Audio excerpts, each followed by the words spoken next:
والمقصود أن الشرع أمر بهذه الأمور وهي علل، فحيث ما وجد ما يحققها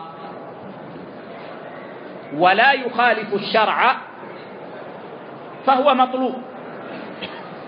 ولذلك الأحكام الوضعية التي لا تخالف الشرع وإنما يضعها ولي الأمر لأمور أحدثها الناس هذه مطلوبة وليست مذمومة.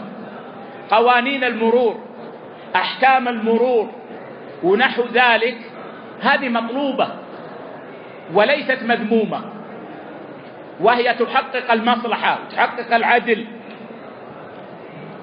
لكن لا يوجد شيء يضعه البشر يخالف شرع الله يحقق العدل وإن توهموا ذلك. ولذلك من ذهب إلى أن الأحكام الوضعية جائزة مطلقا ولو خالفت الشرع لأنها تحقق العدل وهو المقصود فهو لم يفهم الشرع ولا يعرف الواقع.